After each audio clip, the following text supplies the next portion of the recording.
Trump's tariff war is crumbling, and his own party may soon deal the final blow. As he doubles down on policies that economists say are strangling growth, Senate Democrats are pressing a showdown that exposes just how damaging his trade obsession has become. This isn't just political theater, it's an economy in crisis, Republicans breaking ranks, and a president whose signature policy is turning into his biggest liability. The latest warning came from the Congressional Budget Office, which issued a brutal assessment of the trade war's fallout. The agency/2025 growth projections, cutting expected GDP expansion from 1.9% to just 1.4%. That drop represents hundreds of billions in lost output and countless jobs that will never materialize. The pain doesn't stop there. The CBO projects tariffs will add 0.4 percentage points to inflation every year through 2026, directly squeezing American families. Unemployment is now forecast to rise to 4.5% in 2025, higher than previously expected. These aren't just numbers, they reflect real families struggling to make ends meet and businesses shutting their doors under higher costs. The irony is hard to ignore. Trump promised prosperity, but his tariffs are making goods more expensive, reducing household purchasing power, and leaving businesses with crippling expenses. Less money in family budgets and higher input costs for companies mean the entire economy suffers. Even more troubling, Trump has justified his tariffs by declaring national emergencies, moves many see as political stunts. He slapped tariffs on Canada, citing drug enforcement failures, and imposed 50% tariffs on Brazil, linking them to political turmoil and the prosecution of former President Jair Bolsonaro. Far from strategic trade policy, these measures look more like impulsive reactions disguised as national security. Now, the international backlash is mounting, and with US allies alienated and domestic support faltering, Trump's tariff war is on the brink of collapse. Focus over to the other big stories we are tracking this hour. Just days after President Donald Trump softened his stance, stalled US-India trade talks are now back on track as Assistant US Trade Representative is now in New Delhi for a high-stakes day-long meeting with India's chief negotiator. The talks aim to fast-track a bilateral trade agreement. This renewed dialogue follows months of tensions over steep 50% US tariffs on Indian goods, tariffs linked to India's purchase of Russian crude oil. Meanwhile, Donald Trump's trade advisor Peter Navarro has said that India was coming to the negotiating table. This comes a week after White House trade advisor Navarro said that India must come around at some point on trade negotiations with the United States or else it will not end well. The global trading community is moving quickly to reduce its dependence on America's volatile trade policies. Countries are accelerating bilateral deals, reinforcing regional alliances, and building alternative supply chains that bypass the United States. This marks a profound shift in perception. America is no longer seen as a dependable partner, but as a growing risk. These new agreements have the potential to fundamentally reshape the landscape of global trade. Yes, Akanksha, the talks which are happening today are pretty crucial. This is not an official round of negotiations as India is describing it, but yes, these are the first in-person talks after the 50% tariffs had kicked in on India in the month of August. So Assistant US Trade Representative Mr. Brendan Lynch has already arrived in India. We believe it's going to be a day-long visit today. He will be meeting the Special Secretary in Commerce Ministry, Mr. Rajesh Agrawal. Mr. Lynch and Mr. Agrawal both are the chief negotiators for either side for this bilateral trade deal which has been in the works for the last few months. And Mr. Lynch interestingly has been in the Indian subcontinent for the last few days. He was in Sri Lanka a few days back where he met President Dissanayake.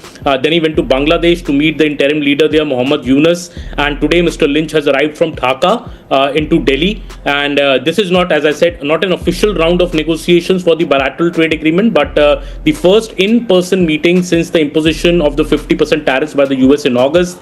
This particular meeting, I believe, Akanksha, will look at the course of action to be taken ahead on trade-related issues. The government has been saying that virtual talks have still been happening on a weekly basis, but now an in-person meeting is happening. I believe, Akanksha, the pace at which countries are building new trade frameworks is unlike anything seen before. What once required years of painstaking diplomacy is now unfolding in a matter of months, driven by the urgent need to shield economies from Trump's unpredictable tariff moves. Trade negotiators are working non-stop, holding weekly virtual meetings and rushing in-person summits to lock in agreements before further damage spreads. This represents a This fundamental accelerated shift in how the world coordination views among America global as a partners trading marks a partner, dramatic from shift in reliable how trade ally policy is forged. I think for the stakes of the trading relationship, probably not the highest. Again, because there is a relatively strong relationship already between the two different free trade agreements. I think the biggest issue here is going to be how the two countries coalesce and whether or not they can agree to kind of work together in terms of negotiating with the American government, especially on the sectoral sanctions. I mean, the auto market in particular is one that is very heavily diversified between the three different countries, with one vehicle often crossing a dozen, 24 times between the three before it's completed. So I think getting aligned on autos in particular is incredibly important to the Carney government and also to the Sheinbaum government in Mexico.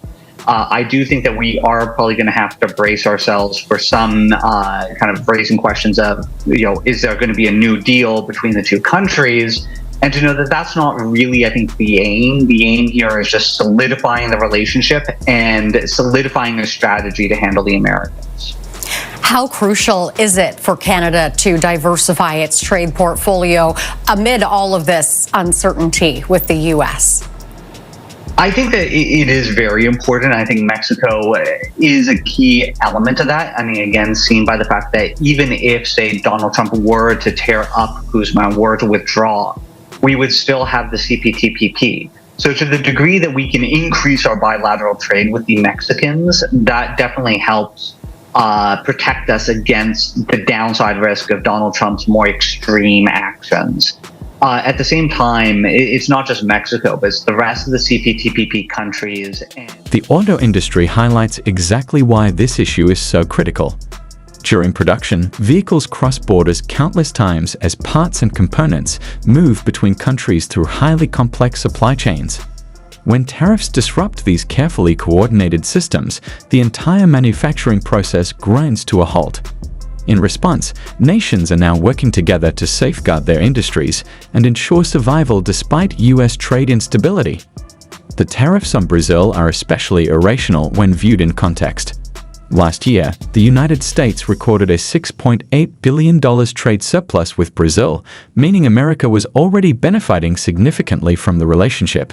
Brazil exports oil, orange juice, coffee, iron, and steel to the U.S., all goods that American businesses and consumers rely on. By making these imports more expensive, Trump is effectively imposing a tax on American families and companies simply to indulge his protectionist agenda. And yet, the administration insists these measures are justified under the banner of emergency declarations, citing enforcement actions as evidence of their necessity. Big bags of cocaine and fentanyl all over the place, and plus we have recorded evidence that they were leaving. We know what time they were leaving, when they were leaving, what they had, and all of the other things that you'd like to have. But we have noticed that there are no ships in the ocean anymore. We're seeing that there's like no ships, when the first one we went, there were hundreds of boats. Now there are no boats. I wonder why. Meaning no drugs are coming across, probably stopping some fishermen too. This was a boat and we were surprised to see it. Now, what does that mean? That means there's no drugs coming by sea, but they do come by land. And you know what? We're telling the cartels right now, we're going to be stopping them too. When they come by land, we're going to be stopping them. The administration points to drug interdiction operations as proof that its hardline measures are effective. Yet, while maritime trafficking may have declined in some regions, cartels have simply shifted to land routes. The core problem remains unresolved, while American consumers are left footing the bill through higher tariffs that have nothing to do with stopping the flow of drugs. But this is where Trump's political gamble starts to unravel. Senate Democrats, led by Virginia's Tim Kaine, are preparing to force two critical votes on his tariffs in the coming weeks. This isn't just political posturing. Kaine is invoking a decades-old law that allows Congress to revoke a president's emergency powers, and Republicans have no procedural way to prevent the votes. Kaine's approach is straightforward but shrewd. He's introducing two bipartisan resolutions that would end the national emergencies Trump declared to justify the tariffs. By forcing the issue, he's compelling every Republican senator to take a public stand. Either side with constituents suffering under tariff-driven price hikes or side with Trump and accept the fallout. The pressure is already showing cracks. Back in April, 4 Republicans joined Democrats to block Trump's Canadian tariffs. Rand Paul of Kentucky, Lisa Murkowski of Alaska, Susan Collins of Maine, and even Mitch McConnell, also of Kentucky. Trump lashed out at them on social media, demanding loyalty and trying to shame them back into line. Normally, that kind of public rebuke would keep Republicans in check. But the economic pain caused by tariffs is becoming impossible to ignore. What's especially problematic for Trump is that these GOP defections come from states deeply tied to Canadian trade. Murkowski's Alaska relies heavily on cross-border economic ties. Collins represents Maine, where businesses depend on Canadian supply chains. McConnell's Kentucky thrives on agricultural exports supported by NAFTA-style trade relationships. These aren't ideological opponents, they're senators defending their constituents' economic survival. Meanwhile, other nations are quietly forging new international partnerships designed to bypass US trade altogether.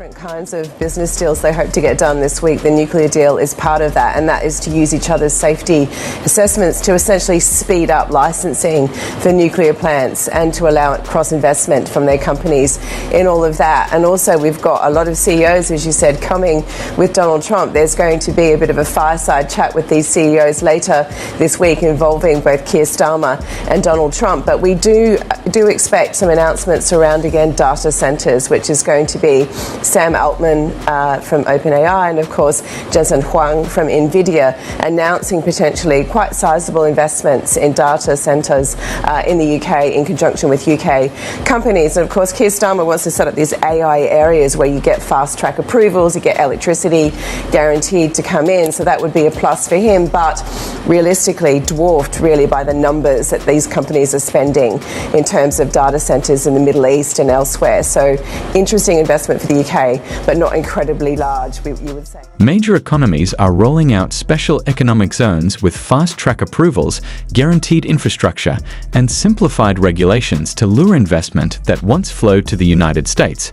Technology firms, manufacturers, and energy giants are being offered unprecedented incentives, creating new hubs of economic activity independent of American markets. The political stakes grow sharper when you consider Senate Majority Leader John Thune of South Dakota. Thune has voiced unease about Trump's broad tariffs, warning of the toll on businesses tied to Canadian trade. In South Dakota, an agricultural state, farmers rely heavily on exports and affordable inputs. When tariffs drive up equipment costs and trigger retaliation against U.S. farm products, rural voters feel the impact instantly. Yet Thune faces the classic Republican dilemma in the Trump era. He understands the economic damage tariffs cause, but knows that open opposition to Trump carries political risk within the party. His carefully measured response captures the tension. I think everybody kind of knows my views on tariffs, but the fact of the matter is the president ran on this. It acknowledges his concerns without directly challenging Trump. That balancing act is precisely what Democrats aim to exploit with forced Senate votes.